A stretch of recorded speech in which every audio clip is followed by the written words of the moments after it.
అందరికీ నమస్కారం అండి. నా పేరు సరిత. తెలంగాణ 2024 డిఎస్సిలో నేను జాబ్ సాధించానండి. ఒక హౌస్ వైఫ్గా నేను నా డిఎస్సికి ఎలా ప్రిపేర్ అయ్యాను, సెల్ఫ్ నోట్స్ ఎలా ప్రిపేర్ చేసుకున్నాను అనేది మీతో షేర్ చేసుకుందామని ఈ వీడియో చేస్తున్నానండి. ప్రజెంట్ నా దగ్గర ఉంది ఇది డిఎస్సి సిలబస్ షీట్ అండి. మనం ఏ ఎగ్జామ్కి ప్రిపేర్ అయినా కూడా ఫస్ట్ మనకు కావాల్సింది సిలబస్ షీట్. చాలామంది సిలబస్ షీట్ని ఫోన్లో డౌన్లోడ్ చేసి పెట్టుకుంటారు. అలా కాకుండా జిరాక్స్ తీయించండి. జిరాక్స్ తీయిస్తే మీకు ఏ టాపిక్స్ ఉన్నాయి అనేది క్లారిటీ ఉంటుంది. మళ్ళీ మీరు చదివిన వెంటనే మేము ఈ టాపిక్ చదివాము అని టిక్ చేసుకోవడానికి వీలుగా ఉంటుంది. మీకు కూడా కొన్ని టాపిక్స్ కంప్లీట్ అయినాయి అన్న కాన్ఫిడెన్స్ వస్తుందండి. సిలబస్ షీట్లో మనం చదివిన వెంటనే టిక్ చేసుకుంటే ఇన్ని టాపిక్స్ ఉన్నాయి, ఇన్ని టాపిక్స్ కంప్లీట్ కావాలి ఇంకా అనేది మనకు అర్థమవుతుంది.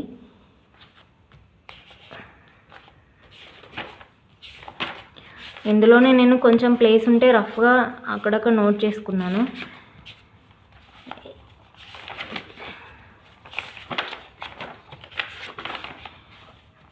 సిలబస్ షీట్ ఆన్సర్ షీట్ అని ఏమనుకోకండి. ఇది English content. Parts of speech చదివిన వెంటనే నేను టిక్ చేసుకున్నాను. టైప్స్ ఆఫ్ సెంటెన్సెస్ అని చదివిన వెంటనే నేను టిక్ చేసుకున్నాను. మీకు అర్థమై ఉంటుంది నేను ఎన్నిసార్లు టిక్ చేసుకుంటే అన్నిసార్లు రివిజన్ చేసిన అని. ఇది ఫిగర్స్ ఆఫ్ స్పీచ్ అండి. కొత్తగా పెట్టిల్లు topic. Simile, metaphor, personification, apostrophe. మన తెలుగులో అలంకారాలు అనేది ఎట్లా ఉంటుందో ఇంగ్లీష్కి ఫిగర్స్ ఆఫ్ స్పీచ్ అండి. నెక్స్ట్ మ్యాథమెటిక్ కాంటెంట్ ఇది. నెక్స్ట్ సైన్స్ మెజర్మెంట్ ఇది ఏ క్లాస్లో ఉంది? 6th క్లాస్లో ఉంది. సిలబస్ షీట్ పక్కన పెట్టుకొని టెక్స్ట్ బుక్స్ని పక్కన పెట్టుకొని టాపిక్ చూస్తూ ఇది ఏ క్లాస్లో ఉంది, ఇది 6th క్లాస్లో ఉంది. Weather and climate 6th class అని ఇక్కడ మెన్షన్ చేసిన. కోల్ అండ్ పెట్రోలియం ఏ క్లాస్లో ఉంది? 8th క్లాస్లో అని మెన్షన్ చేసుకున్నా. ప్రతి టాపిక్ కూడా నేను ఏ క్లాస్లో ఉంది అనేది మెన్షన్ చేసుకున్నా అండి. ఇక్కడ కొన్ని కీ పాయింట్స్ నేను రఫ్గా నోట్ చేసుకున్నాను. మనం సిలబస్ షీట్ ఏ టాపిక్స్ నుంచి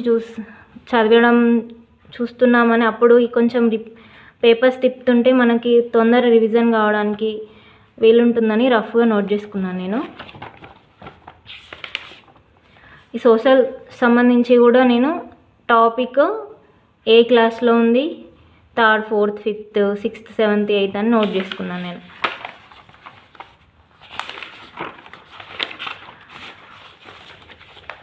ఓకే అండి. ఫస్ట్ సెల్ఫ్ నోట్స్ మీరు ప్రిపేర్ చేసేటప్పుడు ఇది తెలుగుకు సంబంధించండి. తెలుగుకు సంబంధించి మనం ఇక్కడ జాబిలి 1 అని ఉంది.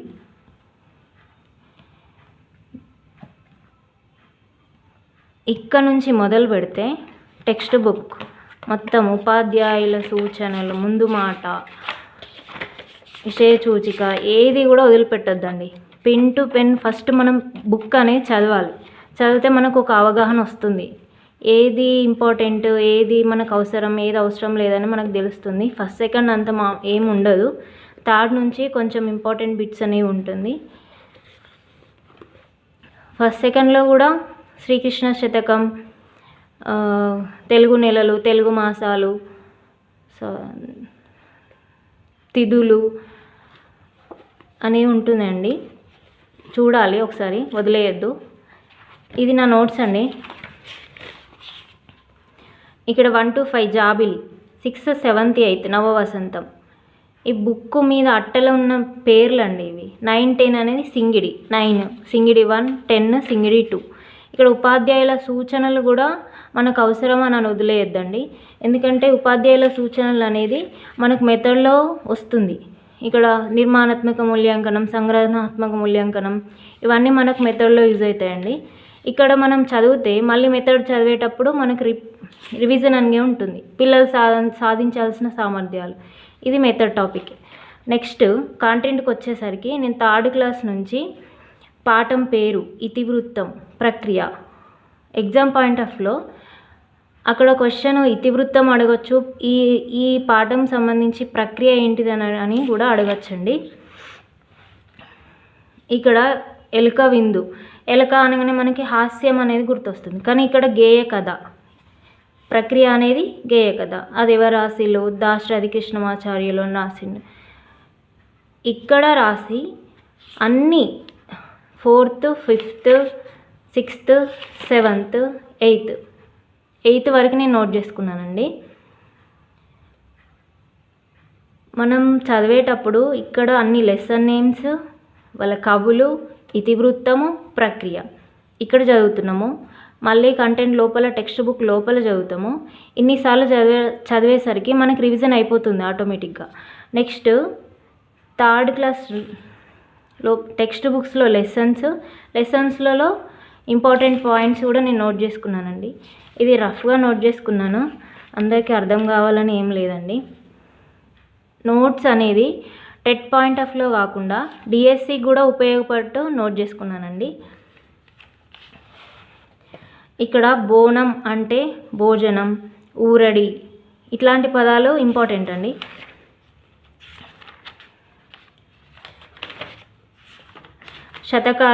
శతకం కూడా ఎవరు రాసిళ్ళు? నాగార్జున సాగర్. ఇవన్నీ 3rd క్లాస్ అండి. ఇక్కడ భారతదేశం చిహ్నాలు, అసలు ఈ టాపిక్ ఇందులో లేదు తెలుగులో, కానీ తెలంగాణ రాష్ట్ర చిహ్నాలు ఉంది. దానికి అనుగుణంగా నేను భారతదేశ చిహ్నాలు ఇక్కడ రాసుకున్నానండి. అంటే ఇది జీకే పాయింట్ ఆఫ్లో యూజ్ అవుతుంది, కాంటెంట్ పరంగా కూడా యూజ్ అవుతుంది. Next 4th class. ఇక్కడ ఈ కళారత్నాలని చాలా ఇంపార్టెంట్ అండి, చాలా క్వశ్చన్ అడిగే ఛాన్స్ ఉంటుంది. సుమతి శతకం ఎవరు రాసిళ్ళు? బద్దెన. నేను గోదావరి. ఇక్కడ ఫ్లో చార్ట్ వేసుకున్నానండి నేను. యాదగిరిగుట్ట, ఇది కూడా చాలా ఇంపార్టెంట్ అండి. యాదగిరిగుట్టలో విధియ నుండి ద్వాదశి అని అంటే మనకి ఇక్కడ తిథులు రావాలి. రెబెక్కా శిల్పం, గంటల గడియారం. నెక్స్ట్ ఇక్కడ మెఫిస్టో ఫిలిప్స్, మార్గారిటా అనేది ఉంటుంది, చాలా ఇంపార్టెంట్ అండి. ఇక్కడ ఒక టెట్లో ఇక్కడ పద్యం ఇచ్చి అది ఎవరు రాసిల్లని అడిగిండు. ఇక్కడ ఏంటిదంటే నన్నయ్య అని 2 పద్యాలు ఇచ్చిండు. నన్నయ్య అంటే ఎవరు? నన్నయ్య తిక్కన ఎర్రనలో పెద్దవాడు నన్నయ్య.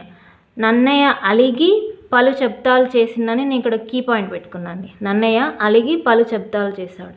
నెక్స్ట్ తిక్కనకు ధనం బాగుండి తనువును విరగొట్టుకున్నాడని ఒక కోడ్స్ పెట్టుకుంటే చాలా ఈజీ ఉంటుందండి గుర్తుపెట్టుకోవడానికి. ఇక్కడ ఎర్రన చాలా పాపాలు చేసి శరణం గోరిండు అని. మొత్తము ఇక్కడ పద్యం గుర్తుపెట్టుకోవాలంటే కష్టం అండి.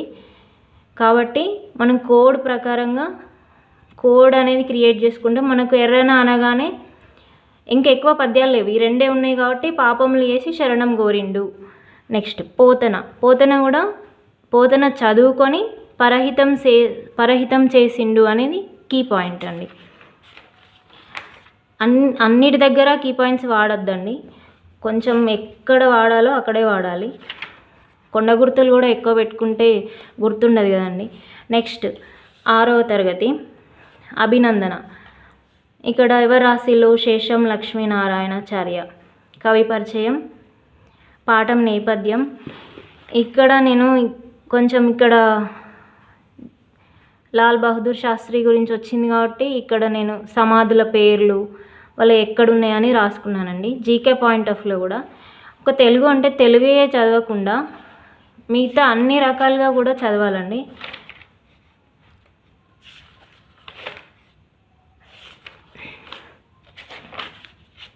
ఇది చాలా ఇంపార్టెంట్. ఈ స్నేహబంధం చిన్నయ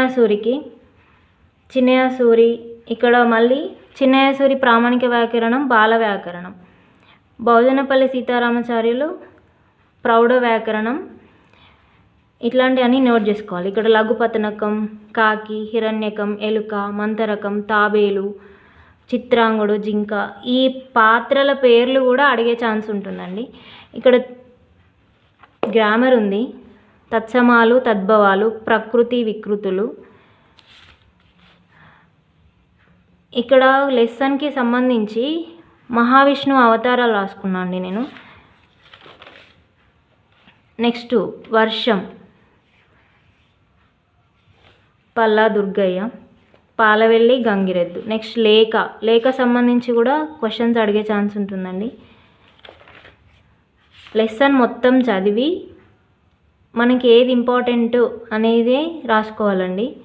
మొత్తం టెక్స్ట్ బుక్ మొత్తం నింపేసిన తర్వాత అది సెల్ఫ్ నోట్స్ అనేది కాదు. ఇక్కడ శతకాలు రాసి వాళ్ళ బిరుదులు ఇంపార్టెంట్ అండి. బిరుదులు అనేది ఇంపార్టెంట్. పోతన బాల్యం, వానమామల వరదాచార్యులు. ఇక్కడ గ్రంథాలు అనేవి ఆయన రాసిన గ్రంథాలు గుర్తుపెట్టుకోవాలంటే పోతన చరిత్రం అని గుర్తుంటుంది.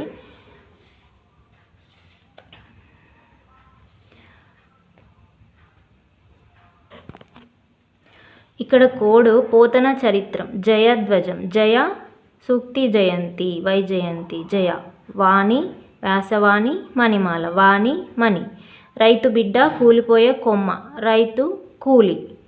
ఇట్లా మీరు కొంచెం కీవర్డ్స్ అనేది తయారు చేసుకుంటే మీకు మిస్టేక్ పోకుండా ఉంటుంది. ఉడత సాయం, సామెతలు, జాతీయాలు కూడా చాలా ఇంపార్టెంట్ అండి.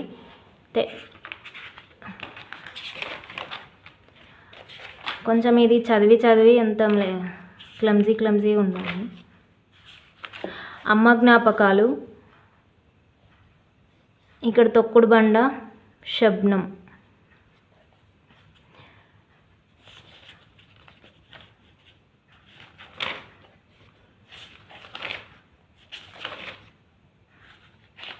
ప్రేరణ,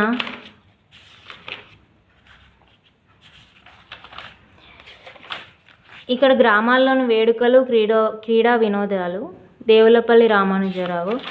ఇక్కడ ఈ క్వశ్చన్ వచ్చిందండి. గుజ్జనగుళ్ళ ఆట ఎవరాడిల్లు, రుక్మిణీదేవి. నెక్స్ట్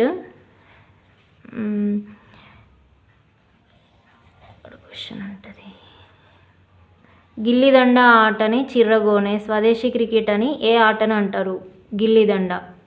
ఇట్లా లెసన్ మధ్యలో నుంచి కూడా క్వశ్చన్స్ అడిగే ఛాన్స్ ఉంటుందండి. నేను ఈ విధంగా సెల్ఫ్ నోట్స్ అనేది ప్రిపేర్ చేసుకున్నాను అండి. ఇక్కడ వరకు 6th క్లాస్. నెక్స్ట్ ఉపవాచకం కూడా వదిలిపెట్టొద్దండి. ఇక్కడ మహాలయ, అమావాస్య, ఎంగిల్పూల బతుకమ్మ, అటుకులు, ముద్దపప్పు, నానబియ్యం, అట్ల బతుకమ్మ, అలకల బతుకమ్మ, వేపకాయల బతుకమ్మ, వెన్న ముద్దల బతుకమ్మ, సద్దుల బతుకమ్మ.